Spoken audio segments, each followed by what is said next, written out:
Saya pernah melakukan zina dan minum minuman keras. Bagaimana dengan amal ibadah yang saya lakukan saat ini? Dan bagaimana dengan hukum Islam tentang rajam dan potong tangan dan lain-lain? Apakah saya masih bisa berharap surganya Allah? Mohon nasihatnya Ustaz. Pertama sekali, hukum dalam Islam, kisos. Potong tangan, dipenggal lehernya, potong tangan kalau mencuri, dipenggal kalau membunuh, dirajam kalau berzina. Ini berlaku bagi orang yang kepergok. Berlaku bagi orang yang kepergok. Tidak berlaku bagi orang yang antum pernah berzina 5 tahun lalu, sekarang sudah taubat. Lalu antum datang kepada seorang ustadz atau kiai, saya sudah berzina, rajam saya. Bukan begitu. Makanya hadis Bukhari yang menjelaskan, seorang wanita pernah datang kepada Nabi SAW dan berkata, ya Rasulullah, saya sudah berzina dan saya hamil dari zina. Dia buat pengakuan. Apa kata Nabi SAW? Kau lagi hamil, pulanglah, melahirkan anak itu. Karena anak itu gak ada salahnya. Apa kata ulama hadis? Yang dimaksud oleh baginda Nabi SAW, pulang, taubat. Jangan kau kesini. Kalau tidak kepergok, udahlah, taubat, berlindung di bawah naungannya Allah. Jangan, tidak ada, kita bukan seperti Katolik teman-teman yang harus pengakuan dosa disampaikan segala, lalu kemudian pasturnya kasih air suci lah kamu selesai. Nah, dalam Islam itu, karena dalam pengakuan dosa nggak ada, antum tutupin dosa itu. Kata Nabi SAW dalam hadis Bukhari Muslim, orang yang paling buruk di sisi Allah adalah orang yang sudah Allah tutupi kesalahannya. Dia zina dari malam nih, Allah tutupi sampai pagi, lalu dia sendiri yang mengekspos kesalahannya. Saya tadi malam, saya begini. Untuk apa? Wanita itu teman-teman pada saat sudah selesai melahirkan 9 bulan masih kembali, ya Rasulullah saya sudah melahirkan. Kata Nabi SAW, susui anak ini, masih ada waktu 2 tahun. Disuruh taubat oleh Nabi SAW, gitu kan. Pulang, habis menyusui ternyata iman dalam hatinya masih kuat. Ya Rasulullah saya sudah menyusui, rajam saya mau disucikan. Barulah Nabi SAW mengatakan, baik, keraskan bajunya kemudian dirajam, gitu kan. Karena dia terus meminta kepada Nabi SAW, tapi awalnya disuruh pergi, gitu kan. Lalu kemudian teman-teman sekalian yang terjadi, waktu lagi dilempar, ada seorang sahabat mengatakan, semoga Allah melaknatmu, kenapa kau berzina? Kata Nabi SAW, jangan kau laknat dia, perempuan ini, demi zat yang ubun-ubunnya Muhammad dalam genggamannya, dia telah bertaubat, kalau dibagi untuk 70 orang penduduk Madinah cukup buat mereka semua masuk surga. Luar biasa orang ini, jangan ini. Ada pernah sahabat mengatakan, ya Rasulullah, saya mencium seorang wanita di pinggir Madinah, asabtul mar'ah. Dalam ulama hadis mengatakan, dia mengatakan, saya sudah menciumnya, saya sudah memeluknya, tapi tidak terjadi berzinahan. Kata Nabi SAW, atusolli ma'ana, apa kau sholat bersama kami berjamaah? Kata dia, iya. Kata Nabi SAW, idhab, pergilah dari sini. Udah, artinya kau taubat, jangan ceritain ke saya, jangan buat pengakuan tuh, nggak usah. Taubat, tutupin aibmu, bertobat kepada Sang Pencipta. Karena yang kepergok ditangkap lagi zina, itu kena hukum. Kepergok lagi mencuri, kena hukum, gitu loh.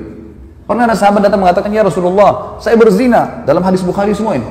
Kata Nabi SAW sambil, ini orang lagi berhadap begini. Nabi SAW alihkan ke sana. Mungkin kau hanya menciumnya. Nabi SAW alihkan dia. Mungkin kau, jangan datang ngaku sini, pergi sana taubat gitu. Kata Nabi SAW, mungkin kau hanya menciumnya. Dia datang ke sini, ya Rasulullah, saya telah berzina. Nabi SAW alihkan lagi ke sini. Mungkin kau hanya memeluknya, sambil tidak melihat wajahnya orang ini. Dia datang lagi, ya Rasulullah saya sudah berzina. Nabi SAW balik lagi ke arah kiri. Mungkin kau hanya begini dan begitu.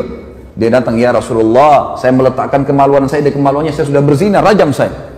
Dia mau sucikan dirinya. Maka dia berikan kesaksian buat dirinya. Nabi sudah alihkan, tetap dia mau. Ya sudah, ya, dirajam. Pada saat lagi dilempar, teman-teman sekalian, ini riwayat Bukhari. Lagi dilemparin, sahabat ini rupanya kesakitan. Lagi dirajam, lari dia.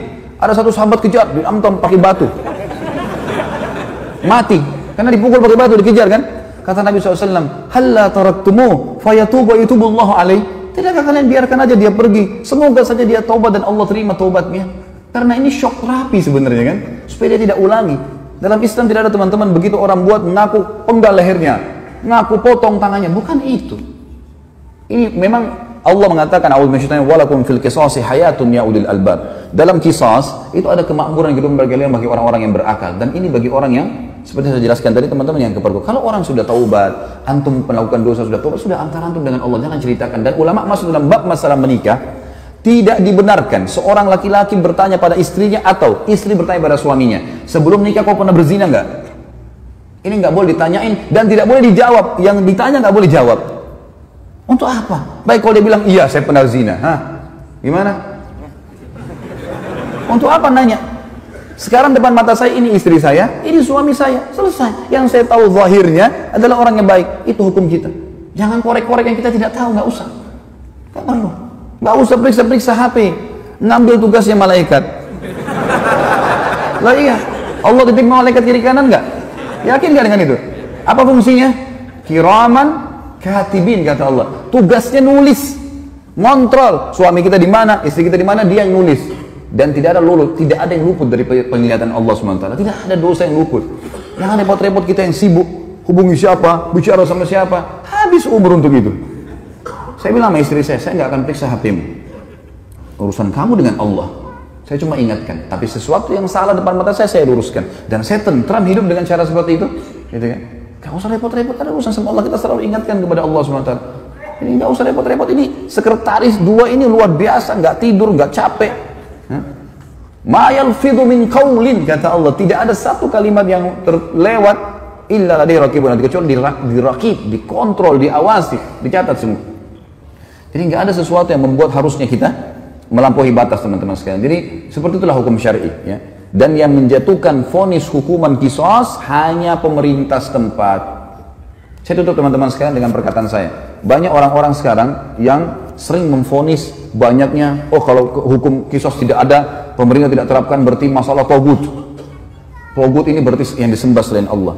Teman-teman sekalian, wahai anak-anak muda muslim, tenangkan pikiran, masukkan iman dalam hati, jangan terbawa dengan arus fitnah yang terjadi. Main vonis pemerintah Indonesia ini kafir, pemerintah ini kafir, pemerintah kafir. Ya akhi, siapa kamu? Duduklah, ibadahlah kepada Allah, azan ke masjid, baca Quran, perbanyak ibadah, jaga mulut. Kata Nabi SAW, man kana yu'minu billahi wal akhir falyakul khairan aw liyasmut. Siapa yang mengaku beriman pada Allah dan akhir, dia cuma ucapkan yang baik, yang dia tahu dan dia tahu bermanfaat buat dia di akhirat, atau dia diam. Jangan ikut campur, nggak usah. Sekarang antum memvonis si fulan tidak benar, si fulan tidak benar. Dari mana ilmu antum tidak benar? Indonesia ini bukan negara Islam. Tapi teman-teman sekalian, berapa presiden kita? 5 atau 6 sebelumnya yang sampai sekarang Muslim atau bukan? Muslim. Salah satu syarat negara Islam pemimpinnya Muslim. Yang kedua, mayoritas masyarakat Muslim atau bukan? Nah, tinggal yang ketiga syaratnya, terterapkannya hukum Islam, kan gitu. Baik, pertanyaan di Indonesia, apakah hukum Islam sudah diterapkan? Hah? Sudah akhi, sebagian belum. Sekarang mungkin anda, ini hukum Islam belum? Bukan duduk di majelis ilmu begini. Takmir masjid, hukum Islam bukan? Azan dikumandangkan, 5 waktu sholat dikumandangkan. Kalau kita Ramadan diiklanin nggak? Baik, kalau kita pergi haji, jemaah haji pergi nggak? Pemerintah buat nggak program haji? Puasa Ramadan, zakat, ada badan zakat nasional, kita bebas. Antum sekarang buat yayasan, kumpulin zakat, sedekahkan, buka rumah anak yatim, buka pesantren. Kita punya pengajian agama, antum nikah dengan cara Islam bukan? Baik, antum cerai Islam. Ada majelis ulama nggak di Indonesia? Teman-teman sekalian, yang belum diterapkan di Indonesia apa? Pencuri potong tangan, ya? Orang berzina dirajam. Ini bagian daripada syariat, bagian, bukan totalitas syariat di situ.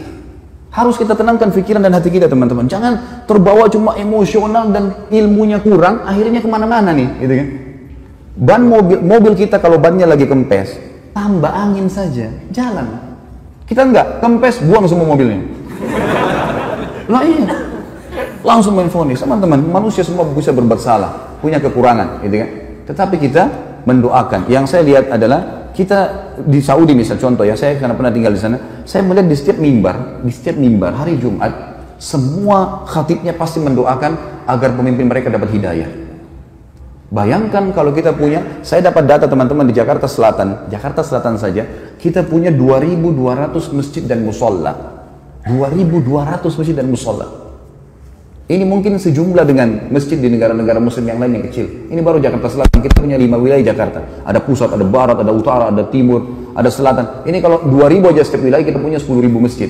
Bagaimana kalau seluruh Indonesia? Bagaimana kalau semua orang ini, ya, kalau 10.000 masjid teman-teman berarti ada 10.000 khatib. Ya. Kalau kita punya, misal seluruh Indonesia anggaplah 5.000, 100.000 masjid. Semuanya mendoakan, ya Allah berikan hidayah pemimpin kami. Ya Allah berikan mereka menerapkan Al-Quran dan Sunnah. Masa dari sekian ratus ribu orang mukmin berdoa tidak diterima sama Allah? Daripada kita main vonis, kita main salahkan, cobot sana, ganti sini, vonis ini. Kehidupan apa ini gitu? Coba kembali kepada ilmu yang benar teman-teman. Sekali lagi saya mengajak anak muda muslim untuk tenangkan pikiran, jangan terbawa arus, tenangkan hati teman-teman, nuntut ilmu, perbanyak ibadah buat antum sendiri. Mati kalau datang kita nggak bisa lepas, nggak harus antum tua dulu baru meninggal dunia. Maka sibukkan pada hal yang bermanfaat. Allahu a'lam.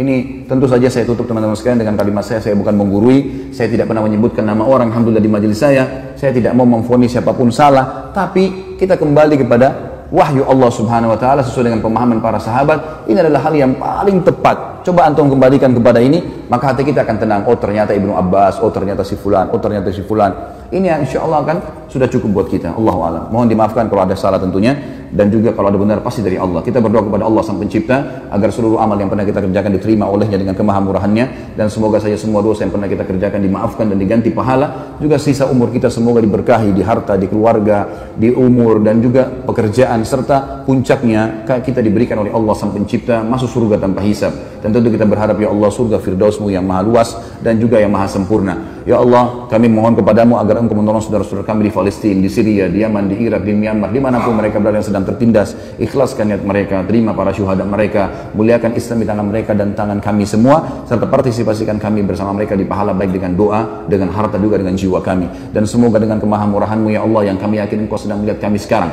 dan juga malaikat-Mu sedang menghadiri majelis ilmu ini, agar Engkau menyatukan kami semua di surga Firdaus-Mu tanpa hisab, di mana Engkau satukan kami di majelis ilmu yang mulia ini. Tentu selanjutnya teman-teman sekalian kita berharap agar Allah subhanahu wa ta'ala sekali lagi mengikhlaskan niat kita, menjadikan majelis ilmu ini sebagai ilmu yang bermanfaat. Dan saya memohon ampun bila ada sesuatu yang salah kepada Allah Sang Pencipta, dan juga untuk saudara kita semua hadir di sini, dan kedua orang tua kita dan seluruh muslimin dan muslimat, agar semuanya dimaafkan kesalahan-kesalahannya.